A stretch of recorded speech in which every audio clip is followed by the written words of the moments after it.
Hello दोस्तों, DK class में आपका स्वागत है। आज हम बीएससी फर्स्ट सेमेस्टर का चैप्टर नंबर 2 लेकर आए हैं। इस चैप्टर में हम डिस्कस करेंगे एटॉमिक ऑर्बिटल्स के बारे में। जनरली चैप्टर का नाम होगा simple bonding theory of molecules. तो इस चैप्टर का नाम है, नोट कर लेंगे, simple bonding theory of molecules. Simple bonding theory of molecules इस चैप्टर का नाम है। और इस चैप्टर में लेक्चर नंबर फर्स्ट लेकर आए हैं, लेक्चर नंबर 01, जो कि एग्जाम के व्यू से ज्यादा इंपॉर्टेंट होगा। इस लेक्चर में हमको डिस्कस करना है एटॉमिक ऑर्बिटल्स के बारे में। जनरली एटॉमिक ऑर्बिटल्स होते क्या हैं, इनके बारे में डिस्कस करना है। तो अगर डिफिनेशन की बात करें तो डिफिनेशन हम लिख सकते हैं, इन atomic theory and quantum mechanics and atomic orbitals is a function description the location and wave-like behavior of an electron in an atom are called atomic orbitals। इसके बारे में डिस्कस करना है, तो हमारे साथ बने रहिएगा। अब आप हेडिंग डाल देंगे atomic orbitals. Atomic orbitals generally atomic जो एटम होते हैं, जो परमाणु होते हैं, परमाणु के अंतर्गत सारे वर्ड आते हैं। तो सबसे ऊपर क्या होगा, यूनिवर्स होगा। तो यहां हम लिख सकते हैं सबसे टॉप पर यूनिवर्स। क्या लिख सकते हैं, यूनिवर्स लिख सकते हैं। अब यूनिवर्स के अंतर्गत क्या आएगा, इसके अंतर्गत एटम आएगा। एटम आएगा और एटम के अंतर्गत क्या आता है, एटम के अंतर्गत आएगा सेल, और सेल के अंतर्गत सब सेल आता है, सब सेल। और सब सेल के अंतर्गत ऑर्बिटल्स आते हैं, और ऑर्बिटल्स के अंतर्गत आते हैं इलेक्ट्रॉन। क्या आते हैं, इलेक्ट्रॉन्स। अब बात की जाए, जो ब्रह्मांड होता है, ब्रह्मांड मान लीजिए एक संसार है, और संसार के अंतर्गत क्या आएगा, एक देश आता है। जैसे संसार का नक्शा देखा होगा आपने, उसके अंतर्गत एक देश आता है। तो भारत एक देश है, तो एटम हमने मान लिया देश को। इसके बाद सेल की बात करें तो देश में एक राज्य होगा, तो हमने सेल को मान लिया राज्य। और सब सेल क्या होगा, सब सेल उन राज्यों में एक जिला होगा, तो ये हो गया सब सेल जिला। अब उन जिलों में मकान होगा, तो ऑर्बिटल्स हो गए मकान, और मकानों में रहने वाले इलेक्ट्रॉन होंगे, तो उन मकानों में रहने वाले व्यक्ति होंगे, तो व्यक्ति हो गया इलेक्ट्रॉन। तो इस प्रकार से हमने अलग अलग पार्टों में इसको लिख दिया कि इसको हम मान सकते हैं संसार, ब्रह्मांड को। एटम एक परमाणु है, परमाणु मतलब मान सकते हैं देश, भारत देश। अब सेल कोष कहते हैं, तो सेल को हम क्या मान सकते हैं, सेल को मान सकते हैं एक राज्य। क्या मान सकते हैं, राज्य, यानी कोष को राज्य मान सकते हैं। और इन कोषों में सब सेल होंगे, और सब सेल को क्या मान सकते हैं, जिला। क्या मान सकते हैं, जिला मान सकते हैं। और इन जिलों में क्या प्रेजेंट होंगे, इन जिलों में गांव होगा, तो ये हो गए गांव। और गांव में मकान होगा, मकान के अंदर व्यक्ति होंगे, तो ये हो गया मकान। और मकान में रहने वाले व्यक्ति होंगे, क्या होंगे, व्यक्ति होंगे। तो इस प्रकार से हमने अलग अलग पार्टों में इसके बारे में डिस्कस किया। तो आइए हम यहाँ डिस्कस करते हैं ऑर्बिटल्स के बारे में। ये तो हमने बेसिक चीजें बता दिया, क्योंकि आगे यही चीजें हमको पढ़ना है। आइए हम ऑर्बिटल्स के बारे में डिस्कस करते हैं। तो आप नोट डाउन इसको कर लिए होंगे, इस प्रकार से आप समझ गए होंगे। अभी आगे इसके बारे में हम एक्सप्लेन करेंगे। तो इस प्रकार से हमने अलग अलग पार्टों में बना दिया है। अब ऑर्बिटल्स के बारे में डिस्कस करते हैं कि एटॉमिक ऑर्बिटल्स होते क्या हैं जनरली। इसका डिफिनेशन लिख लेंगे। In atomic orbital, in atomic theory, in atomic theory and quantum mechanics,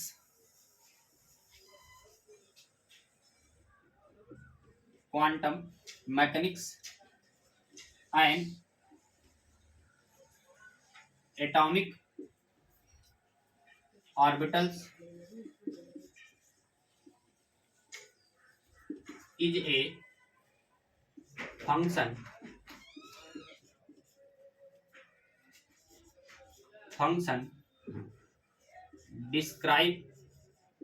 describing the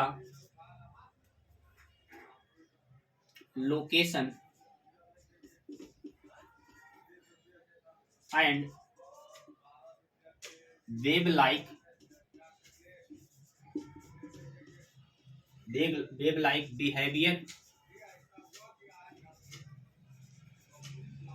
behavior of an electron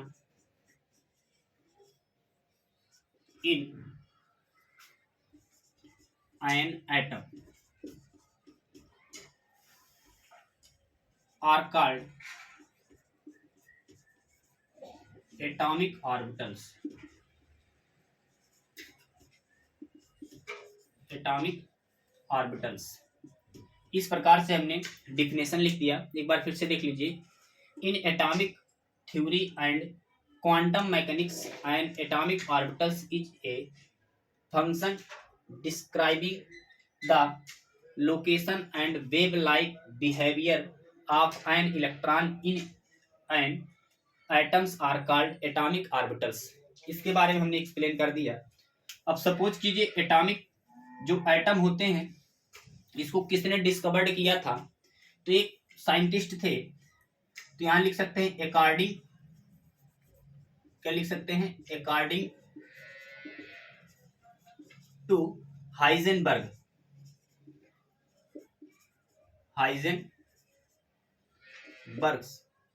एक साइंटिस्ट थे, इन्होंने इसके बारे में एक्सप्लेन किया था, हाइजेनबर्ग ने, कि किस प्रकार जो एटॉमिक ऑर्बिटल्स होते हैं वो एक दूसरे के बीच न्यूक्लियस के द्वारा, यानी सर्कुलर पाथ में जो इलेक्ट्रॉन गति करते हैं उनके बारे में उन्होंने एक्सप्लेन किया। तो यहाँ स्ट्रक्चर के द्वारा हम समझ सकते हैं कि ये हमारा है न्यूक्लियस, ये न्यूक्लियस है एटम का, और इस न्यूक्लियस के चारों तरफ क्या होंगे? सेल होंगे, और सेलों के चारों तरफ प्रेजेंट होंगे इलेक्ट्रॉन। अब बात की जाए कि इन्हीं में, तो इसको बोलेंगे, इसको सपोज कीजिए बोल लेना है 2s ऑर्बिटल्स। क्या बोल दे रहे हैं? 2s orbitals. और इसको बोल दे रहे हैं अंदर वाले को, इसको बोल दे रहे हैं 1s ऑर्बिटल्स या ऑर्बिटल बोल रहे हैं। ठीक। अब इन ऑर्बिटलों में एक अलग अलग पाथ होगा। तो इस पाथ पे जो इलेक्ट्रॉन रन कर रहा है वो कौन सा ऑर्बिटल होगा? वो होगा 2p y ऑर्बिटल होगा। 2p y ऑर्बिटल, और इन पाथों में जो इलेक्ट्रॉन गति करेंगे वो होगा 2p z ऑर्बिटल। इसके बाद x एक्सिस पर जो इलेक्ट्रॉन गति करते हैं, इस एक्सिस पे जो इलेक्ट्रॉन गति करेंगे उनको बोलेंगे 2p x orbital, x orbital. तो अलग अलग पाथों में इलेक्ट्रॉन गति करते हैं, इनके बारे में स्ट्रक्चर ऑफ एटम हमने बना दिया। अलग अलग पाथ में ये वाले x एक्सिस होंगे, ये वाले z एक्सिस होंगे, सॉरी y एक्सिस होंगे, और ये वाले z एक्सिस होंगे।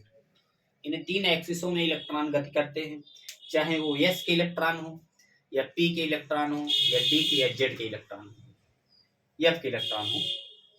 ये सभी इलेक्ट्रॉन तीन पाथों में गति करते हैं। आप इसको शॉर्ट स्क्रीन लेंगे। इसके बाद हम इसी टॉपिक में सेल के बारे में अभी हमने बताया था, इसी टॉपिक में हमको चलना है, सेल के बारे में डिस्कस करना है। इसके बाद सेल के नीचे होते हैं सब सेल, सब सेल के नीचे होते हैं ऑर्बिटल, और ऑर्बिटल के नीचे प्रेजेंट होते हैं इलेक्ट्रॉन। सेल को एक मान सकते हैं देश, भारत देश, और देश के अंतर्गत सब सेल होते हैं, उसमें आते हैं राज्य, और उन राज्यों में जिले आते हैं, और जिले में प्रेजेंट होते हैं गांव, और गांव में उपस्थित होते हैं लोग, तो लोगों में इलेक्ट्रॉन उपस्थित होते हैं। इस प्रकार से हम अलग अलग पार्टों में समझेंगे।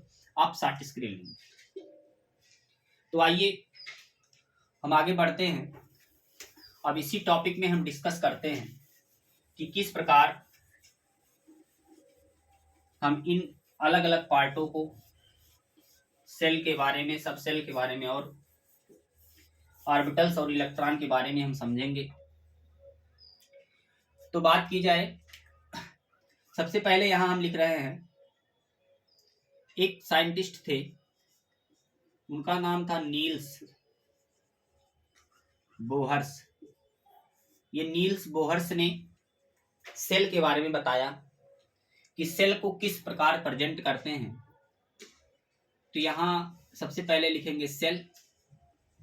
सेल का हिंदी कोश होता है। क्या होता है? कोश होता है। और कोश को किस किस से रिप्रेजेंट करते हैं, तो इसका नाम होता है के, एल, एम और एन। ऐसे ही जिस प्रकार इलेक्ट्रॉन आते जाएंगे, इसका नेम चेंज होता जाएगा, के, एल, एम, एन, ओ हो जाएगा। ठीक है, ये हो जाएंगे। अब बात की जाए, अभी हमने बताया कि इन सेलों के अंतर्गत क्या आते हैं इन सेलों के अंदर आते हैं सब सेल, सब सेल, और सब सेल की हिंदी होती है उपकोष। क्या होती है? उपकोष। उपकोषों में अलग अलग उपकोष होते हैं। जैसे मान लीजिए के एक पिता है, के क्या है? के एक पिता है, और इस के के पास एक पुत्र है। उन पुत्रों का नाम है यश। क्या नाम है? यश। ठीक है, यश मतलब होता है शार्प। क्या होता है? यश मतलब होता है, यश का फुल फॉर्म होता है शार्प। तो यहां लिख सकते हैं शार्प। ठीक है, शार्प लिख सकते हैं। और इसके बाद यल के दो पुत्र होते हैं। तो यल के दो पुत्र होते हैं। एक पुत्र का नाम है यश, और दूसरे पुत्र का नाम है पी। पी होता है, तो यश का मतलब शार्प ही होता है, और यहाँ पी का मतलब होता है प्रिंसिपल। तो यहाँ प्रिंसिपल लिख देंगे। ठीक, इस प्रकार से प्रिंसिपल हो जाएगा। इसके बाद प्रिंसिपल मतलब होता है मुख्य। ठीक है, इसके बाद यम के तीन पुत्र होते हैं। यम के तीन पुत्र होते हैं। एक होता है यश, दूसरा होता है पी, और तीसरा होता है डी। ठीक है, यश का मतलब शार्प हो जाएगा, पी का मतलब प्रिंसिपल हो जाएगा, और डी का मतलब होता है डिफ्यूजन। ठीक है, क्या होता है? डिफ्यूजन। तो यहां लिख सकते हैं DIFF FFISED या डिफ्यूज्ड कह सकते हैं इसको, डिफ्यूजन या डिफ्यूज्ड कह सकते हैं, ठीक है। ये हो जाएगा डिफ्यूज्ड। बिखरा हुआ क्या होता है, बिखरा हुआ। इसी प्रकार जो यन सेल होते हैं, यन सेल के 4 पुत्र होते हैं, यन सेल के 4 पुत्र होते हैं। एक होता है यस, दूसरा होता है पी, तीसरा होता है डी और चौथा होता है यफ। यफ होता है, ये होते हैं यफ। अब बात की जाए, यफ का मतलब होता है फंडामेंटल। क्या होता है, फंडामेंटल। फंडामेंटल, फंडामेंटल का मतलब क्या होता है, फंडामेंटल का मतलब होता है मौलिक या मुख्य। क्या होते हैं, मौलिक या मुख्य या बुनियादी, ठीक है। अभी इसके पहले हम लोगों ने भी फर्स्ट सेमेस्टर का ये टॉपिक चल रहा है, तो बुक का नाम भी होगा फंडामेंटल ऑफ केमिस्ट्री, ठीक है। तो मुख्य होता है इसका मतलब, इस पर, और शार्प मतलब तीखा होता है, ठीक है। तो इस प्रकार हमने अलग अलग पार्टों में इसको डिवाइड कर दिया। अब बात की जाए, जैसे ये सब क्या है, उप सेल हैं, यानी उपकोष हैं, सब सेल हैं। तो यस, पी, डी और एफ। तो ये हो जाएगा यस, ये हो जाएगा पी और ये हो जाएगा डी और ये हो जाएगा एफ। तो इस प्रकार से अब इनमें आते हैं क्या, इनमें आते हैं ऑर्बिटल। क्या आते हैं, ऑर्बिटल। ऑर्बिटल की हिंदी ही भी होती है कक्षक, है ना। अब इनमें अलग अलग होते हैं। जैसे मान लीजिए, अभी हमने कहा के 1 पुत्र यस होते हैं, यल के 2 पुत्र यस पी होते हैं, और एम के 3 पुत्र यस पी डी, और एन के 4 पुत्र yes P D and F होते हैं। उन्हीं प्रकार इन पुत्रों के अलग अलग कमरे होते हैं। जैसे भाई कोई ज्यादा पैसा कमाएगा तो ज्यादा कमरा बनाएगा, कोई कम पैसा कमाएगा तो कम कमरा बनाएगा। तो उस हिसाब से यस ऑर्बिटल जो होता है ये जनरली एक ही कमरा बनाता है। तो यस के लिए यहाँ लिख दे रहे हैं, इनकी ऑर्बिटलों की संख्या 1 होती है। कितनी होती है, 1 ऑर्बिटल, 1 ऑर्बिटल होते हैं। और यही पी की बात की जाए तो पी के 3 ऑर्बिटल होते हैं। क्या होते हैं, 3 ऑर्बिटल होते हैं। और डी की बात की जाए तो डी में 5 ऑर्बिटल होते हैं, 1 2 3 4 5। और एफ की बात की जाए तो एफ में 7 ऑर्बिटल होते हैं, 1 2 3 4 5 6 7, 1 2 3 4 5 और 6, एक और बना लीजिए, ये 7वां।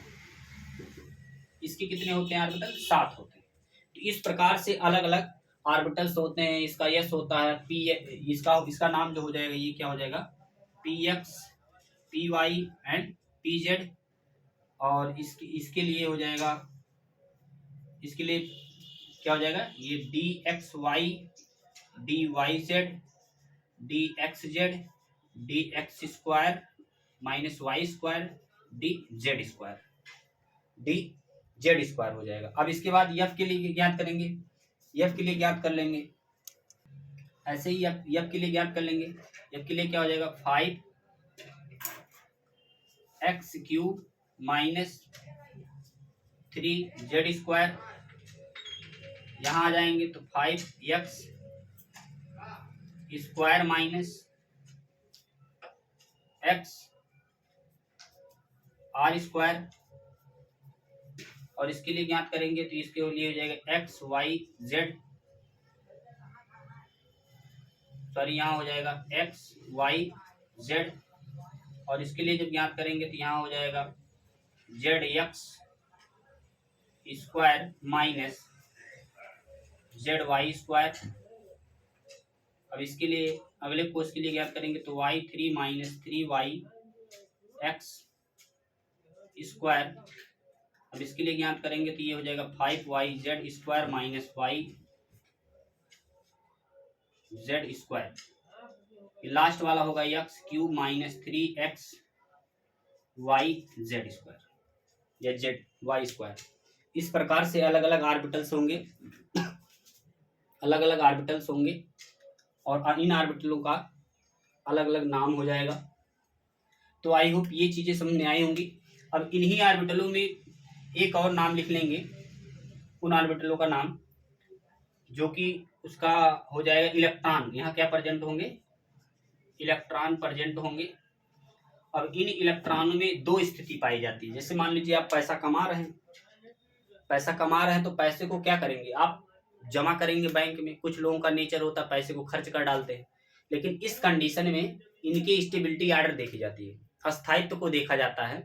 अस्थायित्व को इसलिए देखा जाता है क्योंकि आप वर्क कर रहे हैं, तो जब तक आप पैसा नहीं रखेंगे तब तक आप अस्थायित्व को नहीं प्राप्त करेंगे।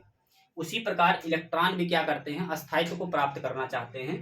तो इन केसों में इनकी जो स्थिति होती है, स्थिति दो कंडीशन में होती है। या तो इलेक्ट्रॉन क्या हो, हाफ फील्ड हो, क्या हो, हाफ फील्ड हो, या तो इलेक्ट्रॉन फुल फील्ड हो। ठीक है, या तो फुल फील्ड हो। तो दो केसों में इलेक्ट्रॉन प्रेजेंट होंगे, या तो मिनिमम या तो मैक्सिमम। मिनिमम में मान लीजिए हाफ फील्ड, तो इसमें या तो इलेक्ट्रॉन अकेला हो और इसमें इलेक्ट्रॉन 3 हो, इसमें इलेक्ट्रॉन 5 हो और इसमें इलेक्ट्रॉन 7 हो। और अगर फुल्ली फील्ड की बात की जाए तो फुल इलेक्ट्रॉन का मतलब इसमें मैक्सिमम इलेक्ट्रॉन कितने हो, 2 हो, इसमें 6 हो, इसमें 10 हो, इसमें 14 हो। इन इलेक्ट्रॉनों के फिल करने की स्थिति को स्टेबल ऑर्डर कहा जाता है। अब सपोज कीजिए क्यों ऐसा हो रहा है, क्यों ऐसा हो रहा है, ऐसा इसलिए हो रहा है क्योंकि एक ऑर्बिटल में केवल 2 इलेक्ट्रॉन प्रेजेंट होते हैं। या तो ऑर्बिटल में इलेक्ट्रॉन अकेला हो तो ये स्टेबल प्राप्त होगा, या तो इलेक्ट्रॉन 2 लोग हों, एक क्लॉकवाइज हो दूसरा एंटी क्लॉकवाइज है। तो ये इलेक्ट्रॉन जो ऊपर की तरफ जा रहे हैं ये किस कंडीशन में है, ये क्लॉकवाइज में है, क्लॉकवाइज। दक्षिणावर्त, तो जब दक्षिणावर्त होते तो यस की वैल्यू कितनी आ जाती है, +½ आती है। अगर इलेक्ट्रॉन माइनस में हो, मतलब नीचे की तरफ इलेक्ट्रॉन रोटेट करे एंटी क्लॉक में, तो इसको बोलेंगे एंटी क्लॉक, एंटी क्लॉकवाइज। तो एंटी क्लॉकवाइज में यस की स्थिति, जो यस का करेक्टर हो जाता है वो -½ हो जाता है। इलेक्ट्रॉन अगर नीचे की तरफ जा रहा हो, एंटी क्लॉक पैरेलल स्पिन में जा रहा हो, तो उन कंडीशन में -½ होता है। अगर एक क्लॉक स्पिन में जा रहा हो तो उन कंडीशन में +½ होता है। तो ये यस की वैल्यू देखी जाती है। इन्हीं प्रकार से मान लीजिए अगर इसकी बात करें, इलेक्ट्रॉन या तो सिंगल सिंगल हो तब यहाँ स्टेरिक हिंड्रेंस होने की संभावना कम हो, इलेक्ट्रॉन या तो पूर्ण रूप से भरे हों तब स्टेरिक हिंड्रेंस होने की संभावना कम होगी। तो इन केसों में अगर मान लीजिए आप इलेक्ट्रॉन 4 ही भरते हैं या 5 ही भरते हैं, 5 इलेक्ट्रॉन भर देंगे तो इनकी तो स्टेबिलिटी है ही है, लेकिन ये क्या करेंगे, ये पीजेड वाले ऑर्बिटल्स पीएक्स और पीवाई से बहस करने लगेंगे, स्टेरिक हिंड्रेंस कर देंगे, मतलब युद्ध करने लगेंगे। उन केसों में इनकी स्थिति भी डैमेज हो जाएगी। जब इनकी स्थिति डैमेज हो जाएगी तो ये अनस्टेबल को प्राप्त कर लेंगे। इसीलिए इलेक्ट्रॉन जो फिल किए जाते हैं वो स्टेबल कंडीशन में 3 इलेक्ट्रॉन हो या तो 6 इलेक्ट्रॉन। अच्छा, 3 इलेक्ट्रॉन के लिए अगर सिंगल सिंगल इलेक्ट्रॉन हो तो भी कोई दिक्कत नहीं। तो ऐसे ही इलेक्ट्रॉन फिल किए जाते हैं, वैसे यहाँ भी किए जाएंगे, ऐसे ही एफ में किए जाएंगे। एफ वाला दिख रहा है कि नहीं, एक मिनट। तो इस प्रकार अलग अलग ऑर्बिटलों का नाम देंगे। तो एक बार हम इसको बता दे रहे हैं, 5x² - 3z², 5x² - xr², और इस ऑर्बिटल का तीसरे ऑर्बिटल का हो जाएगा 2x² - zy², और इसका इस ऑर्बिटल को xyz, और इसके लिए हो जाएगा पांचवें ऑर्बिटल का y³ - 3yx², छठवें ऑर्बिटल का 5xz² - yz², और सातवें का हो जाएगा x³ - 3xy²। इस प्रकार से सभी ऑर्बिटलों का नाम हो जाएगा। तो ये चीजें आपको क्लियर हो गई होंगी।